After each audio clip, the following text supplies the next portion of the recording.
Je ne m'aime pas. 3 pensées à nourrir pour s'aimer sans limite. Bonjour à toutes et à tous, bienvenue dans cette nouvelle vidéo. Avant d'aborder plus en avant cette thématique ô combien importante de l'amour de soi, si ce n'est pas encore fait, je vous invite à découvrir une conférence que j'anime qui s'appelle 8 étapes clés pour créer la vie qui vous ressemble. Il y a un lien en dessous de cette vidéo pour vous inscrire.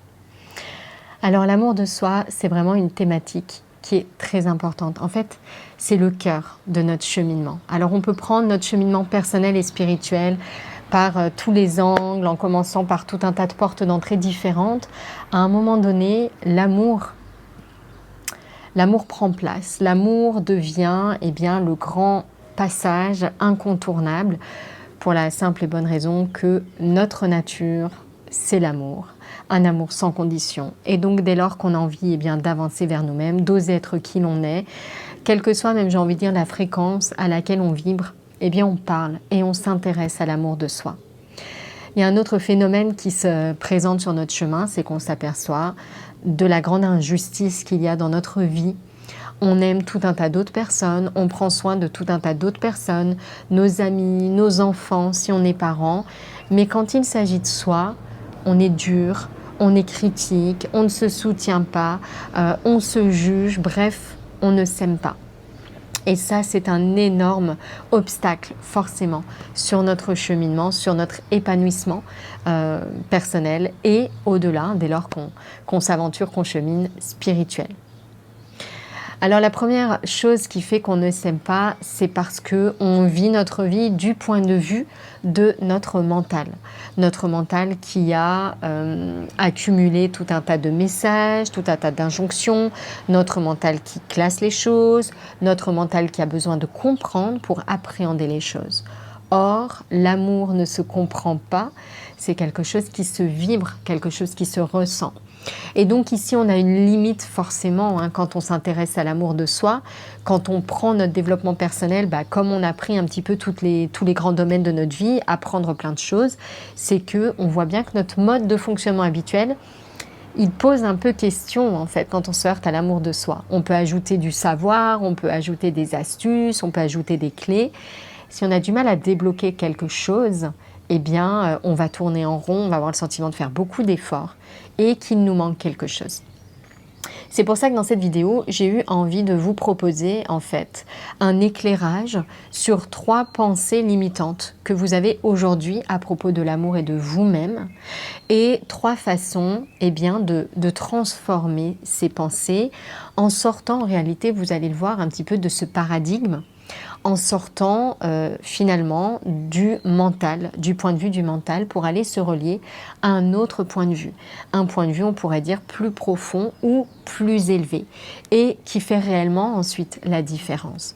Parce que ce qui pose problème dans nos actes, notre démonstration, notre manifestation d'amour pour nous-mêmes au quotidien, c'est ce paradigme en fait au fond. Cette espèce de grande toile de croyance qui tisse en fait notre réalité de tous les jours. Et si on n'intervient pas sur cette grande toile de croyance, je n'ai pas de meilleure définition que paradigme là tout de suite, on va se heurter, en fait on va faire plein d'efforts et puis on va se heurter toujours à la même chose. Alors la première, à mon sens, grande croyance, grande pensée à changer, c'est tu dois faire ceci ou cela pour être aimé. C'est un message qu'on a beaucoup entendu, qu'on a vraiment intégré, nos parents, nos professeurs, etc. On l'a vu dans les regards sévères, on l'a vu tout le temps, on le voit même dans la société qui nous présente l'action, faire comme le secret de tout. Et donc cette croyance, elle est ancrée en nous. Tu dois faire ceci ou cela pour être aimé. Je vous propose de remplacer cette croyance, cette pensée par « Je suis aimé, je suis attendu, je suis choisi exactement pour celle que je suis. Je suis aimé, je suis choisi, je suis attendu exactement pour celle que je suis. » Je vous invite à écrire en fait cette phrase, à l'écrire, à vous la répéter, à fermer les yeux et à vraiment sentir que cette phrase s'installe dans votre corps, s'installe dans toutes vos cellules. Vous voyez vraiment la vibrer en fait pleinement. La faire, on pourrait dire, descendre dans la matière de cette grande, voilà, ce grand espace d'idées, d'en faire une pensée que vous nourrissez, qui s'accompagne d'un ressenti, qui s'accompagne de vibrations. La deuxième croyance, deuxième pensée que je vous invite à changer, c'est celle-ci. J'ai besoin de trouver l'amour à l'extérieur. C'est une chose à laquelle on pense souvent quand on parle d'amour, hein, c'est l'idée que nous avons une moitié, que nous devons trouver notre moitié, que nous avons un besoin fondamental d'être aimé par d'autres personnes, hein, comme si on avait quelque chose de vide en nous et que l'amour des autres permettait de le combler, de le nourrir.